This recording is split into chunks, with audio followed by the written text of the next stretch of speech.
This week's Parshat Tazria-Metzora, we've got two Parshiot that often were called Parshat Tahara, the Parsha of purity, because of the opposite of the notion of it being pure, because it's talking about a leper, it's talking about a lot of healing that is done.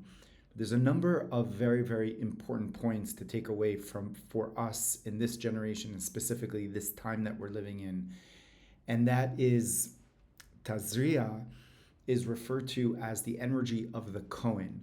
So the Talmud tells us in Tractate Sanhedrin, tells us that the leper of Rebbe, the leper, is called Mashiach. That Mashiach, this collective human being that is able to repair and heal the entire world, essentially, is called a leper. And you would think, like, why would this person be called a leper? The opposite. This is a person who's pure. This is a person who's of the highest standards. And so the answer that's given in Chassidus, that's given over in various Kabbalistic sources, is as follows: that Mashiach, and basically the notion of Mashiach, who's called Adam, is this collective human being that is able to repair not just the higher echelons, the higher levels of creation, the higher individuals, the souls, but it's able to go down to the bottom line, to the lowest levels. And it's able to repair even that low level. The Talmud tells us that Mashiach is actually there as a leper. They're changing his bandages in between other lepers in the threshold and in the streets of Rome, in the cosmopolitan, the big city, and being basically a homeless individual. I mean, that's how the Talmud describes pretty much what Mashiach is actually going through. So, having said that, fixing the lower echelons, the lower levels of creation, is really what the tzara'at, leprosy, is all about. So we have to understand what leprosy is all about. So leprosy is obviously a skin disease. It's something that it's an ailment, a very physical ailment. However, on a deeper level, the reason why this ailment came about is because of lashon hara, negative slander, of negative talk, which talk really signifies to something that is internally a dialogue that's going on inside of me. So if I'm speaking negatively, that means internally I'm thinking negatively, and that means inside there's a blemish, there's an off in my own being that doesn't allow me to really align with the greatness and the totality and the goodness of all of creation because of this slanders. And of course, all of us, say things, but this person says something. And this person is called Adam, a person, a very high person. And if a very high person, if a person that really works on themselves errs on a small level, it really affects them on a great level. And that's why it says that tzaddikim, when they make mistakes, it affects them in a much greater way.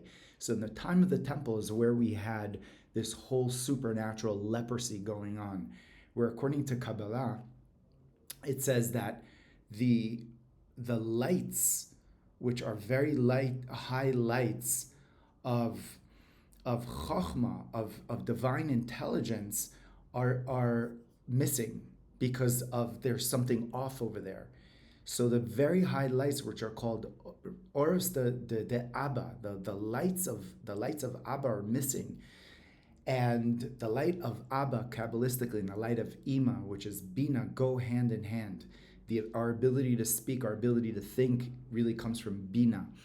But the light of Abba is that light, that refining light, and that state of being that allows us to stay connected to what it is that we're actually communicating, what we're actually saying, if it's the inner dialogue or the outer dialogue. So when those lights have been misplaced, or they've gone away from the person, so then the person needs a remedy. So what was the remedy of the tzara'at? The remedy of the tzara'at was to go and to come forth to a Kohen.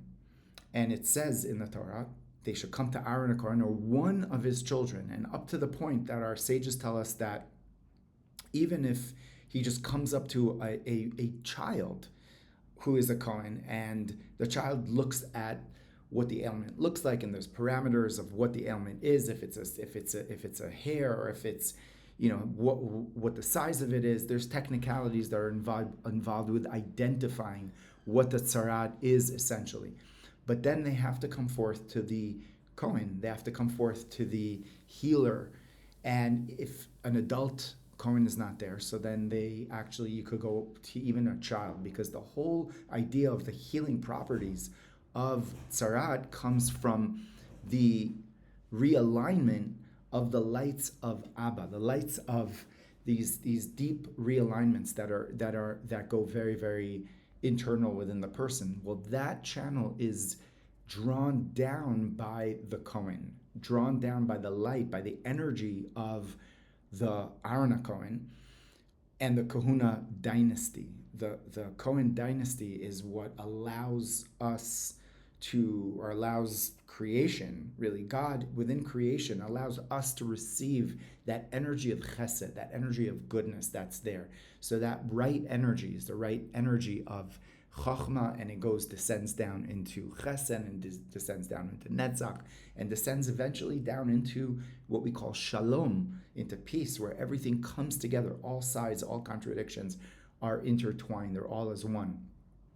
So coming forth to the Kohen allows this Metzorah, this leper, to now receive the healing which this person needs. And on a very practical level, when we are able to realign ourselves to our purpose, our soul purpose, where we realize that we've deviated, we've gone away, which is actually the word for chet, means to miss the mark. We've missed the mark, so that missing the mark may appear as certain aspects in your life, in our lives. And it looks like this thing is happening to me, but it's not just happening randomly. There's something that is misaligned internally that needs to now be corrected. So now, going back to Mashiach, the energy of Mashiach is really a repairing for the entire world and going down to the most lowest echelons of all of creation. And when Mashiach is called a Metzorah, is called a leper, this tells us something very, very deep. And it tells us that the light of Mashiach, the light of this collective soul that is there to repair all of humanity, all of creation, is a light that has been misdirected because of the energy of exile. And when the light isn't there, so then the opposite of light appears, which is what tzara'at is. And Kabbalistically, the word for pain in Hebrew and affliction in Hebrew, which is the affliction of the tzara'at, is called Nega. And the word for pleasure in Hebrew is Oneg. It's the same letters spelled differently. So within the Nega, the exact opposite, the antithesis of pleasure, we've got these two polarities that are there. We've got the Nega tzara'at, which is there. Why? Because there isn't that Oneg. There isn't that channel of Oneg. And we know that we have something which is called Oneg Shabbat, the pleasure of Shabbat, which the Shabbat is there to be enjoyed. And that comes from the level of the Kohanim, of the right side, of really divine bliss, divine connection. In other words, the repairing over here of the world, the repairing of basically why Mashiach is called a Metzorah, is because Mashiach is fixing the lowest levels, fixing these low levels, because those low levels are like the end of a whole process that has been there throughout creation up until this moment. And when we take and when that lowly aspect, which is not actually lowly because it stems from a very high place, is fixed, corrected, mended, So then we have the light of Oneg, we have the light of pleasure, we have the divine bliss which is here in the world, which is what we're all waiting for. So this week is the week of Tazria-Metzora. It has to do with what we plant is what we receive, what we've been implanted in terms of our epigenetics and where we are at as individuals and as a collective world. They're very confusing times, a very charged time, a very exciting times. But there's a lot there, and we're seeing a lot of the Nega, we're seeing a lot of the affliction that is there happening in the world, in wars, in anti-Semitism, in hatred, in bigotry, in corruption, etc. And that's coming about very, very clearly. But at the same time, we could say like, wow, this world is a world of confusion. Oh my God. It's like we're in the subways. We're like that Mashiach that's there, a hobo on the street, on a certain level, on a moral level, on a spiritual level. And in many ways, we have all of these coping mechanisms, and we have all these ways of dealing and reacting, and our attention span, and we're very on the truest level, we are this lowest generation that's there, that is being fixed by Mashiach, and in a sense we are bringing about the Oneg through our inner fixing. So what we're seeing in the world, and what we're seeing, for example, just even this week, we're seeing a lot coming up to the surface. Anti-Semitism and corruption, lies, and previous hierarchies are just being wiped. So we have the Pope coming about to the President, Trump, and telling him, you have to stop the wars. There's no wars. You shouldn't be doing wars. We're all about peace.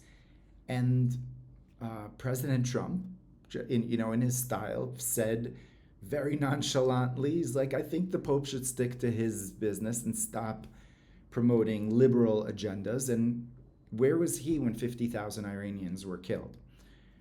His point is not getting into level of politics, but getting into just breaking old lies. And there's been no bigger institution in the world, in the history of the world, that has killed and that has maimed and has caused so much corruption and hatred and death in the world as the Vatican and the popes, the different corrupt, evil popes that were in charge of the death of thousands and thousands and hundreds of thousands of Jews, non-Jews around the world, millions.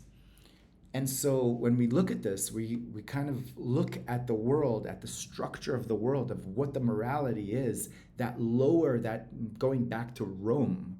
Again, the Mashiach is there specifically in Rome, and there's a reason for that, because Rome is this power of Esav, where we know Mashiach will rise from within Esav and bringing redemption to that. And and actually another thing that happened today, this week, was the Holocaust Remembrance Day. And on that very day, Italy came about saying that they are not going to renew the trade negotiations with Israel. On the Holocaust Remembrance Day, Italy comes along and basically says, we're done with any defense collaboration with Israel, Rome. And these lies are so blatant that there's the lie and there's the evil and there's the lowest, like we call it in Yiddish, it's called schmutz, the darkness just coming out. And when it first rains, the first rain, and you're driving on the highway, you get like all of this like oil that comes up, and you could slide if you're not careful driving.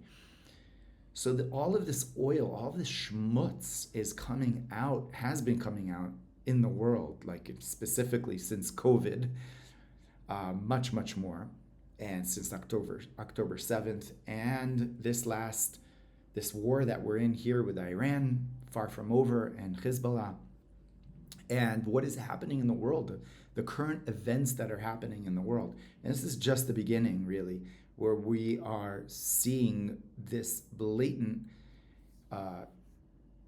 liars and evil really just standing out for what they are. And what that does is it just allows the power of Kedusha, the power of holiness, to separate from the power of the other side.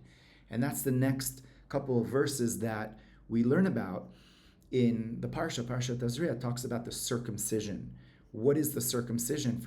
On the 8th day, he shall circumcise this eighth day child. What's the idea of circumcision? It's severing from the other side, from what we call the klipot, the negative husks. They are being separated so that we have only the light, only we have the connection to the higher soul, to the higher light.